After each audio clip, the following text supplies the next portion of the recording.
करेल आज मतदान केलेलं आहे का? अरे मतदान गुप्त मतदान आहे. लोकशाहीचा गुप्त मतदानाचा अधिकार आहे. गुप्त मतदान नाही, मतदान असं विचारधारा विचारली. मी अजून राष्ट्रवादी काँग्रेस शरदचंद्र पवार पक्षात आहे. मी काय भाजपमध्ये जाईल वगैरे जे काय चर्चा होती, मी काय पक्ष प्रवेश कुठेही केलेला नाही. फक्त या ही निवडणूक काय राज्याच्या राजकारणाला गती कलाटणी देणारी वगैरे नव्हती. पोटनिवडणूक होती, म्हणून मी वेळोवेळी सांगितलं की स्थानिक प्रश्न बघून फक्त या निवडणुकीमध्ये मी थांबण्याची भूमिका घेतलेली आहे. मी काही कुठला पक्ष सोडलेला नाही, नवीन कुठल्या पक्षात प्रवेश देखील केलेला नाही. मात्र पाठिंबा देण्याबाबत तुम्ही स्पष्टता देखील दिलेली नाही. काय मी थांबलो हीच माझी मोठी भूमिका होती. गावोगावच्या कार्यकर्त्यांचं मी त्यांना मोकळीक दिली होती. त्यांचे जे काही विचार असतील त्याप्रमाणे त्यांनी ते केलेला विषय. पण सोशल मीडियावर तुम्ही एक पत्र व्हायरल केलं आहे की स्थानिक पदाधिकाऱ्यांना विचारून आपण मतदान करावं. स्थानिक कार्यकर्त्यांच्या गावोगावच्या काय काय अडचणी असतात, त्यांची काय मतं असतात, त्याचा आदर राखत त्यांना मी मोकळीक दिलेली आहे आणि त्या पद्धतीने त्या गावची आमची पार्टीची संघटनेची जी काही मतं असतील त्यानुसार मतदान करावं असं सांगितलंय. भविष्यात भाजपत जाण्याचा काही निर्णय किंवा असं चर्चा ज्या आहेत सुरू आहे?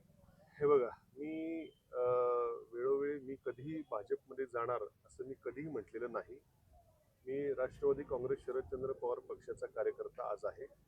फक्त या निवडणुकीपुरतं मी तटस्थ भूमिका घेतलेली, मी माघार निवडणुकीतनं घेतलेली आहे. त्याची कारणही मी वेळोवेळी स्पष्ट केलेली आहे. मी भाजपमध्ये जाण्याचा कुठला प्रश्न येत नाही. मात्र सुजय विखेंचं असं स्टेटमेंट आहे की तुम्ही थांबलात, तुमचं अभिनंदन केलं आणि प्राजक्त तनपुरे हे आता आमच्या सोबत आहेत असं त्यांनी स्पष्ट वक्तव्य. बघा, थांबल्याबद्दल आभार मानले मी समजू शकतो. बाकी माझ्याबद्दल त्यांचं काय मत असेल हे आपण त्यांना विचारलेलं जास्त सोयीस्कर पडेल. मी फक्त कुठलंही मत या निवडणुकीमध्ये व्यक्त केलेलं नाहीये. मी माघार निवडणुकीतनं घेतलेलं आहे. ती वेळोवेळी मी माझी भूमिका स्पष्ट केलेली आहे. मी कोणाच्याही स्टेजवर गेलेलो नाही. याचा असा अर्थ होत नाही की मी भाजपमध्ये प्रवेश केला.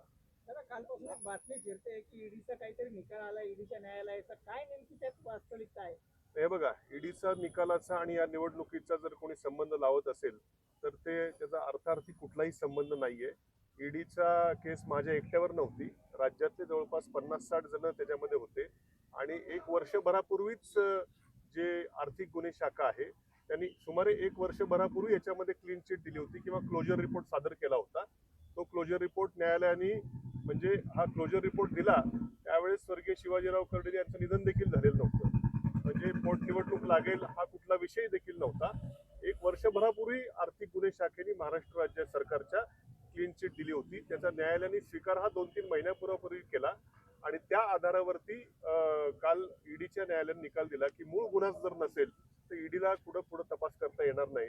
या मुद्द्यावरती कालचं फक्त झालं. याचा आणि या निवडणुकीचा अजिबात अर्थार्थी संबंध नाहीये. जे लोक हा संबंध जोडतात त्यांना काय तुम्ही सल्ला द्याल? नाही, म्हणजे नीट माहिती घ्यावी, नीट अभ्यास करावा.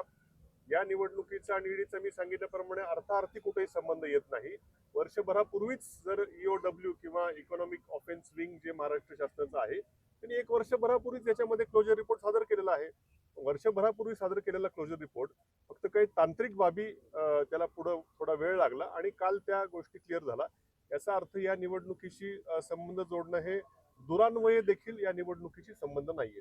भाजपचे उमेदवार म्हणतात की प्राजक्त तनपुरे यांचे कार्यकर्ते माझ्यासोबत आहेत, तिकडे गोविंद मोकाटे म्हणतात की आमच्या सोबत आहेत. नेमकं काय? मी कुठल्याही स्टेजवर गेलेलो नाही. कार्यकर्त्यांनी त्यांची काय गावातली परिस्थिती असेल, गावातले स्थानिक राजकारण असेल ते बघून त्या ठिकाणी निर्णय घेतला असेल. मी कुठल्या स्टेजवर तुम्हाला दिसलोय का काय? त्यामुळं कृपया माझा भाजप प्रवेश तुम्ही लोक करू नका.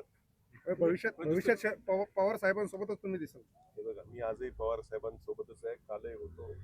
पवार साहेबांचा कार्यकर्ता आहे. भविष्यात पवार साहेबांनी राष्ट्रवादीचा उमेदवार दिलाय. काय राष्ट्रवादीचा उमेदवार दिलाय. हो, दिलेला आहे, बरोबर आहे. परंतु या निवडणुकीपुरतं मी सांगितलं पक्षाच्या वरिष्ठांकडे देखील माझ्या काही नाईलाज कळवलेलं आहे आणि मला उमेदवार पक्ष शेवटच्या क्षणी देईल याची थोडीशी कल्पना मला नव्हती. मला वाटलं बहुतेक बारामतीची बिनविरोध तशीच भूमिका पक्षाची इथं राहील. परंतु कदाचित काँग्रेस पक्षानं निवडणूक लढवण्याचा आग्रह धरल्यामुळे कदाचित पक्षाला उमेदवार द्यावा लागला असेल असं मला वाटतं. तुमचा नाईलाज नेमकं काय होतं? आता तुम्ही सांगितलं ना, आता ते 6 तारखेला नंतर खूप वाईट झालेले आहेत. परत परत तेच तेच लोकांना आवडणार नाही ऐकायला. बारामतीत पण आज निवडणूक आहे. बारामतीत पण आज निवडणूक आहे. कसं बघतो? परंतु ज्या पद्धतीनं अजितदादांचं नेतृत्व होतं, राज्यव्यापी नेतृत्व होतं, बारामतीमध्ये मागच्या वेळेस 1.5-2 लाखांनी दादा निवडून आले होते. त्यांचं प्रेम बारामतीकरांचं दादांवरती आहे. त्या प्रेम जनता दाखवेल अशी मला अपेक्षा आहे. त्याच्याकडे. दोन्ही राष्ट्रवादी एकत्रित येतील का भविष्यात काय? मी हे उत्तर देण्याइतपत मी मोठा कार्यकर्ता नाही. रोहित पवार म्हणतात की जय पवार आणि तुम्ही निवडणुकीत नसल्यामुळं वरिष्ठ नेत्यांनी देखील मतदारसंघाकडे पाठ फिरवली, तुम्ही चालले नाही.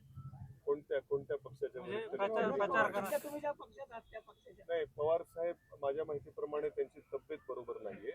अन्यथा मला खात्री आहे की तब्येत जर व्यवस्थित असेल तर ते 100% प्रचाराला आले असते. पण तब्येतीच्या कारणास्तव साहेब काही इथे येऊ शकलेले नाही. शशिकांत शिंदे साहेब माझ्या माहितीप्रमाणे मतदारसंघामध्ये त्यांनी काही सभा देखील घेतलेल्या आहेत.